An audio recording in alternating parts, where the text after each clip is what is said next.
Fellow Ghanaians, good evening.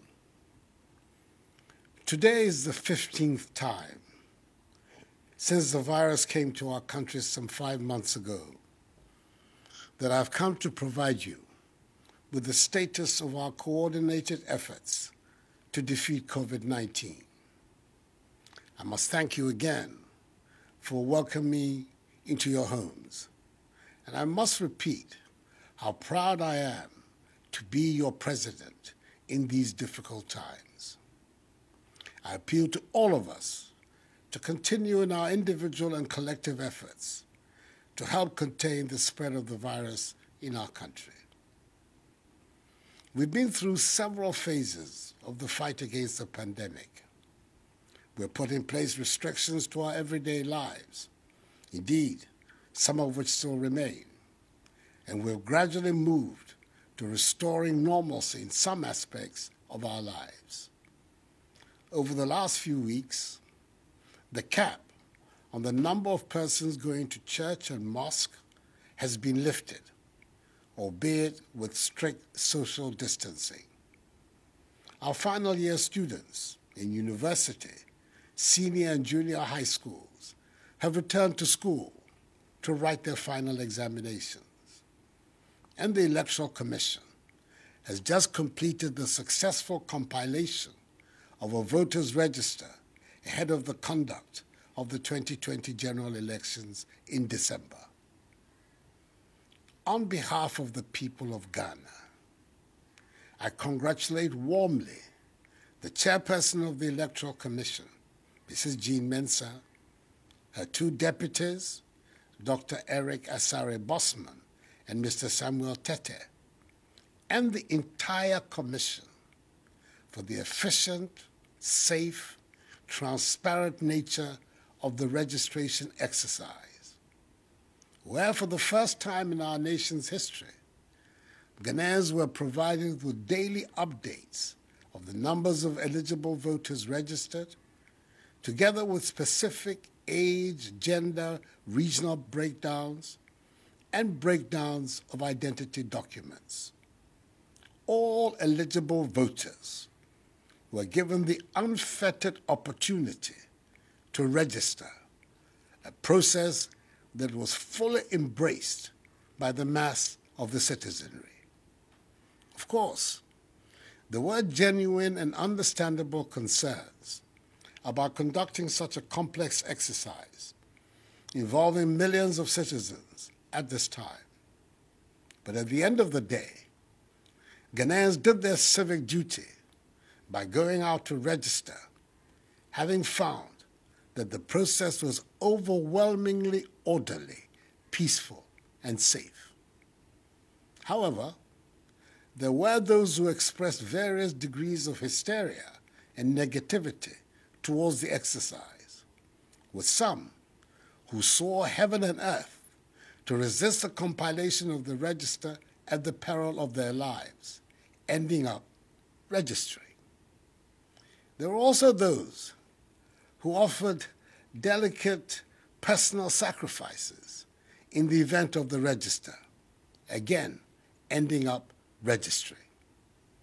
And there were those who claimed that in the midst of a pandemic, the registration exercise should not be conducted, with some warning of an explosion in our case count and very high numbers of deaths should the exercise go ahead. By the grace of God, the work of the Electoral Commission and the effective measures put in place by government, these prophecies of doom did not materialize. There were nonetheless deeply regrettable, isolated incidents of violence, which I condemn unreservedly, and which I expect the police to deal with without fear or favor. But the exercise was generally peaceful. The Ghanaian people have, by the conduct of this exercise, demonstrated our commitment once again to consolidating our status as a beacon of democracy on the continent and in the world. The professional Jeremiahs and naysayers who seek cynically to make a profitable industry out of spreading falsehoods, fear, and panic, stoking divisive ethnic sentiments, underestimate the resolve and the determination of Ghanaians to build a united, democratic, peaceful, prosperous, and happy Ghana. We will continue to work hard to prove them wrong. Fellow Ghanaians, when I delivered update number 14 some 3 weeks ago, I indicated that a closer look at the data points to the fact that we are steadily on the path towards limiting and containing the virus and ultimately defeating it. And I requested all of us to pay particular attention to the number of active cases. As of 24th July, the number of active cases, i.e. persons with the virus, stood at 3,307. As of Saturday, 15th August, 3 weeks later, the number of active cases stands at 1,847. This is a clear indication that government policies are working. Currently, there are no recorded COVID-19 cases in the Northeast, Savannah, Upper East, and Upper West regions. And I charge their residents to do everything possible to maintain that situation. Greater Accra, Ashanti, Central, Eastern, and Western continue to be the regions with the highest number of active cases. Thus far, a total of 40,567 persons have recovered from the virus. This means our recovery rate has improved from 89.5% to 95.1% in 3 weeks. Our death rate continues, mercifully, to be low at 0.5%. Happily, there are no backlogs of tests at any of our testing centers, meaning the situational reports are up to date. Indeed, test results that used to take weeks are now available within 48 hours. We have so far conducted 427,121 tests. These statistics undermine as unfounded the claim that Ghana has lost the battle to defeat COVID-19. There can be only one simple reason for this baseless assertion, and that is political expediency. But as I have said before, do not begrudge those who make such statements.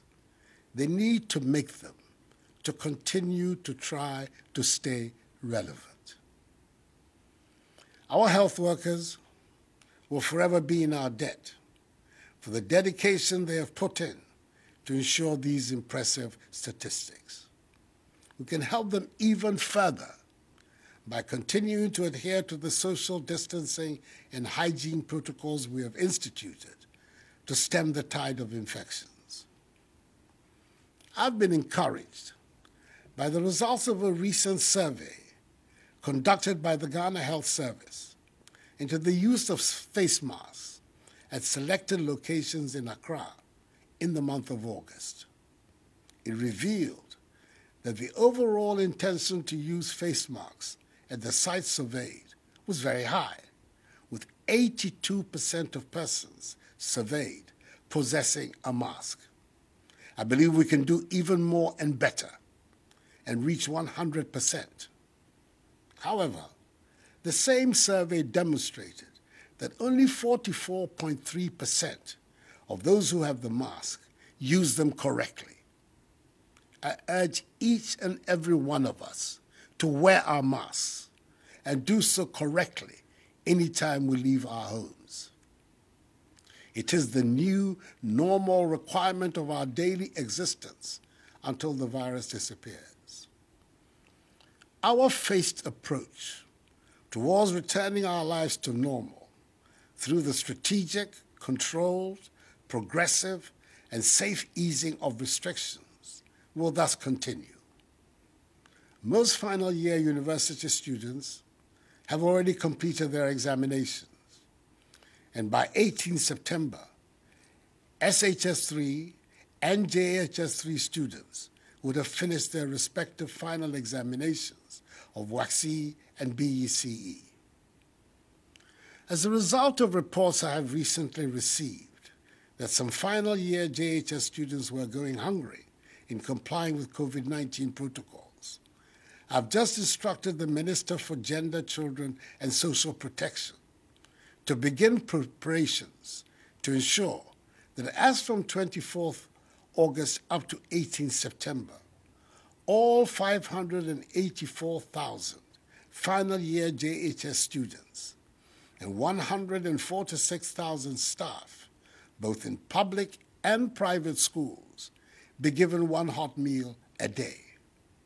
This is to ensure full observance of the COVID-19 safety protocols. Through online learning portals, almost all continuing students in our universities have completed their studies for the academic year. The exceptions are the University of Cape Coast, the University of Health and Allied Sciences, technical universities, and some other colleges. After extensive stakeholder consultations, the decision has been taken for continuing students in these tertiary institutions to return to school on 24th August to finish their academic year. Just as was done for final year students who returned to school, government through the Ministry of Education and the Ghana Education Service will ensure that all these tertiary institutions are disinfected. Universities will be equipped with the necessary personal protective equipment, and those with their own hospitals and clinics will have isolation centers to deal with any positive cases. All other institutions without their own clinics and hospitals will be mapped to health facilities. There will be no mass gatherings and no sporting activities. Religious activities under the new protocols will be permitted.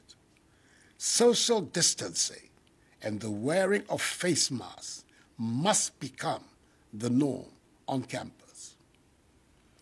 The Ministry of Education continues to engage the Ghana Education Service and all relevant stakeholders to conclude discussions on the modalities surrounding the opening of our pre-tertiary schools.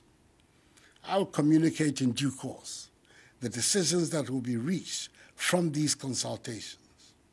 You can be rest assured that I'll always take into prime consideration the safety and well-being of our children, teachers, and non-teaching staff in the decisions that will be taken, because I'm determined to ensure that the education of our children is not unduly disturbed by this pandemic. I know many still ask whether our borders, especially our international airport, Kotoka International Airport, will be open. Under my instructions, the Ministry of Aviation, the Ghana Civil Aviation Authority, and the Ghana Airports Company Limited have been working with the Ministry of Health and its agencies to ascertain our readiness to reopen our airport. I want to ensure that we are in a position to test every single passenger that arrives in the country to avoid the spread of the virus. The outcome of that exercise will show us the way and determine when we can reopen our border by air. I'm hoping that by God's grace, we'll be ready to do so by the 1st of September. Until further notice, our borders by air, land, and sea remain closed to human traffic. For Ghana residents stranded abroad, special dispensation will continue to be given for their evacuation back to Ghana, where they will be subjected to the mandatory quarantine and safety protocols. Beaches, pubs, cinemas, and nightclubs are still to remain closed until further notice. The limit on the number of persons who can attend conferences, workshops, and award events has now been lifted, subject to the maintenance of social distancing amongst participants, fresh air ventilation of the premises, and a 2-hour limit for each session. I know that the pandemic has adversely affected many lives and livelihoods. It is for this reason the government has implemented several measures, such as free water and electricity, and funding to support small businesses, and tax relief, amongst others, to cushion the effect of the pandemic. We are not providing freebies. We're providing critical help to households, families, and businesses in the midst of this pandemic because we care. It is my conviction that in times of crises, it is the duty of a responsible and sensitive government to protect the population and provide relief. Fellow Ghanaians, let us remember at all times that the phased opening up of our country continues to put an obligation and responsibility on each one of us to remain vigilant and respect the enhanced hygiene, mask wearing, and social distancing protocols that have become part and parcel of our daily routine. They are proving to be effective, so let us employ them wholeheartedly. That is the way we can restore as quickly as possible the blessings of normalcy for which we all yearn. There is no room for complacency. We must be very much on our guard because some countries have experienced spikes after recording major achievements in containing the spread of the virus. We should not go down that road. Social distancing, enhanced hygiene, and wearing of masks are obligatory for each one of us. Enuanom, mesrɛ mo, nhyehyɛ a yɛayɛ ɛfa mask no ho, mundi so. Sɛ wofiri efie a, hyɛ mask no. Ɛno na ɛbɛbɔ yɛn ho ban, ama yɛtumi apam yareɛ yi ɛfiri yɛn man mu. Anyamime, mimpa nyefai, gbɛgyia no ni wɔto, ɛha mask ɛ, nye yia no. No ni ba wawo, ni wonye, wɔhwɛ helane, kɛgye wɔ mam na ni. Game, ni nye ye homowo, mi ha nyefe, afio, afi. Fellow Ghanaians, the remarkable nature of us, the Ghanaian people, the first colonized people in sub-Saharan Africa, to gain their freedom and independence from foreign rule, is manifesting itself again.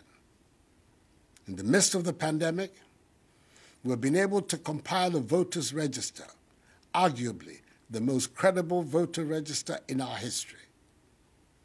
Our democratic institutions continue to function effectively. There continues to be vigorous public debate on issues of public policy. Respect for the rule of law continues to be central to our governance.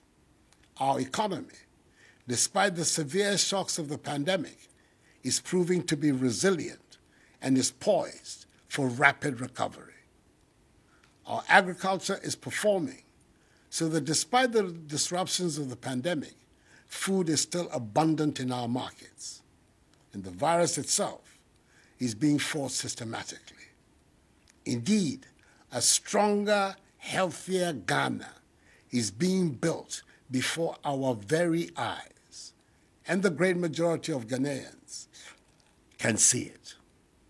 Let us continue down this path so that the dreams of freedom and prosperity that inspired the great patriots who founded our nation can find expression in our generation. We can do it, so let us continue to work hard towards attaining our goal. This too shall pass, for the battle is the Lord's. May God bless us all in our homeland, Ghana, and make her great and strong. I thank you for your attention, and good night.